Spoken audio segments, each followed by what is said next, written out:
ಜೀವಾದಿ ಸದ್ಧಾನಂ ಸಮ್ಮತ್ತಮುರುವ ಮಪ್ಪಣೋ ತಂತೋ ದುರ್ಬೀಢವೇಶ ವಿಮುಖಂ ನಾನಂ ಸಮ್ಮಂ ಕುಹೋದಿ ಸದಿ ಜನ್ಮಿ. ಸಮ್ಯಕ್ ದರ್ಶನ ಯಾವುದಕ್ಕೆ ಹೇಳುತ್ತಾರೆ? ಸಮ್ಯಕ್ ದರ್ಶನ ಅಂದರೆ ಹೇಗಿರುತ್ತದೆ? ಇನ್ನೂವರೆಗೆ ಕೆಲವು ಮಂದಿಗೆ ಸಮ್ಯಕ್ ದರ್ಶನ ಕೇಳಿರ್ತಾರೆ, ಅಂದರೆ ಏನು ಅನ್ನೋದು ಅರ್ಥ ಆಗಿರಂಗಿಲ್ಲ. ಭಾಳಷ್ಟು ಜನ ಕೇಳ್ತಿರ್ತಾರೆ ಹಳ್ಳಿಯೊಳಗೆ ಸಮ್ಯಕ್ ದರ್ಶನ ಅಂದರೆ ಏನು, ಸಮ್ಯಕ್ ದರ್ಶನ ಎಲ್ಲಿರ್ತದೆ, ಸಮ್ಯಕ್ ದರ್ಶನದ ವಸ್ತು ಏನು ಅಂತ ತಿಳಿಸ್ತಾರೆ. ಏನಂತ ತಿಳಿಸ್ತಾರೆ? ಜೀವಾದಿ 7 ತತ್ವಗಳಲ್ಲಿ ಶ್ರದ್ಧೆ ಮಾಡುವುದ ಸಮ್ಯಕ್ ದರ್ಶನ.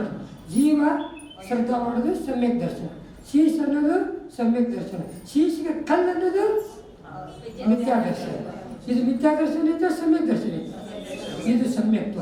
ಶೀಶ್ ಅನ್ನೋದು ಸಮ್ಯಕ್ತ್ವ. ಮ್ಯಾಲ ಕಟ್ಟಿಗೆತ್ತಿ ಒಳಗೆ ಅದು ಕರೆಕ್ಟ್ ಕಾಣ್ತೈತಲ್ಲ, ಅದಕ್ಕೇನಂತಾರೆ ಶೀಶ್ ಪೆರ್ಸಲ್. ಶೀಶ್ ಪೆರ್ಸಲ್ ಬೇರೆ, ಇದ್ರ ಮೇಲೆ ಕಟ್ಟಿಗಿರೋದು ಬೇರೆ. ಇದಕ್ಕೇನಂತಾರೋ ಸಮ್ಯಕ್ತ್ವ.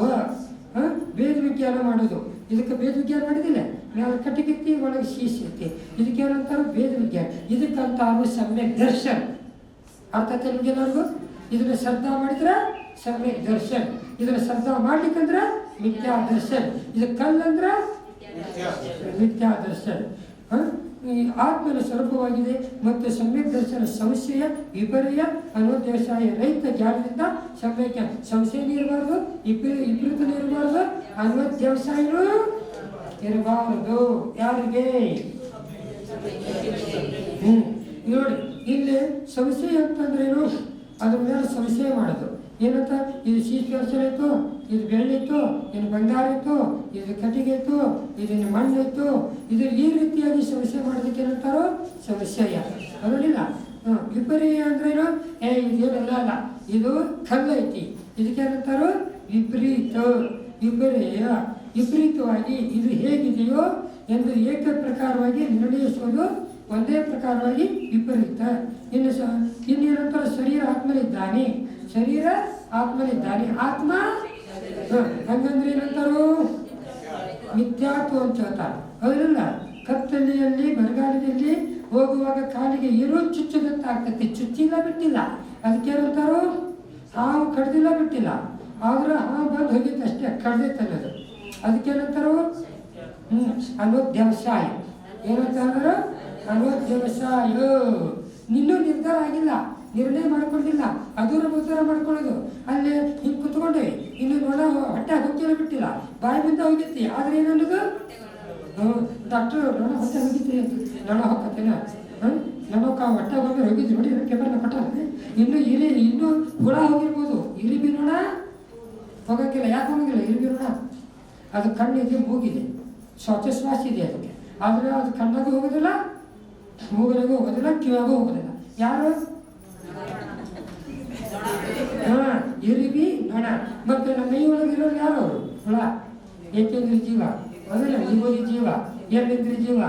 ಹೊಟ್ಟೆ ಎಷ್ಟು ಉದ್ದ? ಜಂತುಳ. ಎಲ್ಲ ತಿಂದವ್ರಿಗೆ ಹಾಕ್ತಿದ್ವು ಹೋಗಿಲ್ಲ. ಏನು ತಿಳಿತು? ಅನಧ್ಯಕ್ಷಾಯ.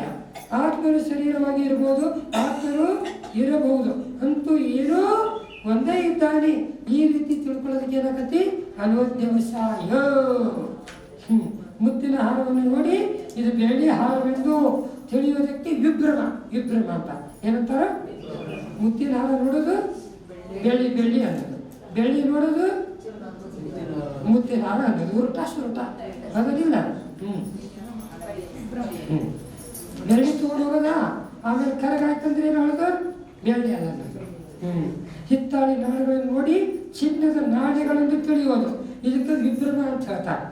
ಇನ್ನು ಸಂಶಯ ಜ್ಞಾನ ಇನ್ನೊಮ್ಮೆ ಹೇಳ್ತಾರೆ ನೋಡ್ರಿ. ಸಂಶಯ ಅಂದರೆ ಜ್ಞಾನದಲ್ಲಿ ತಿಳಿಯುವ ಕುತೂಹಲ ಇಲ್ಲದೆ ನಿರ್ಣಯ ಇಲ್ಲ, ಅದನ್ನಿಲ್ಲ. ವಿಷಯ ಪರ್ಯಾಯ ಜ್ಞಾನದಲ್ಲಿ ವಿರೋಧ, ಸಂಪೂರ್ಣ ವಿರೋಧ ಇರ್ತದೆ, ಅದಕ್ಕೆ ಏನಂತಾರೆ ವಿಪರ್ಯ. ಅನ್ವತ್ಯಾಸದಲ್ಲಿ ಜ್ಞಾನದಲ್ಲಿ ತಿಳಿಯುವ ಕುತೂಹಲ ಇಲ್ಲದ, ನಿರ್ಣಯವೂ ಇಲ್ಲದ ಏನೋ ಒಂದು ಇದೆ, ಈ ಥರ ಮಾಡೋದು. ಅದಕ್ಕೆ ಸಮ್ಯಕ್ ದರ್ಶನ ಆತ್ಮನ ಸ್ವಭಾವವಾಗಿದೆ. 7 ತತ್ವಗಳನ್ನು ನೀವೆಲ್ಲರೂ ನೋಡಿ. ಸ್ವ ಅಂದ್ರೆ ಏನು? ಜೀವ. ಸ್ವ ಅಂದ್ರೇನು? ಜೀವ. ಅಜೀವ ಅಸುರುವ ಬಂಧ ಪರ ಆಗಿದೆ, ಅದನ್ನಿಲ್ಲ ಪರ ಅದು. ಸಂವರ ನಿರ್ಜರ ಶಿವದ ಸಾಧನವಾಗಿದೆ, ಸಾಧನ. ಇನ್ನು ಮೋಕ್ಷವು ಜೀವದ ಸ್ವಾಭಾವಿಕವಾಗಿದೆ. ಈ ರೀತಿಯಾಗಿ ಸಮ್ಯಕ್ ದರ್ಶನವನ್ನು ಪ್ರಾಪ್ತಿ ಮಾಡ್ಕೊಳ್ಬೇಕು. ಇನ್ನು ಮುಂದಿನ ಗಾತ್ರ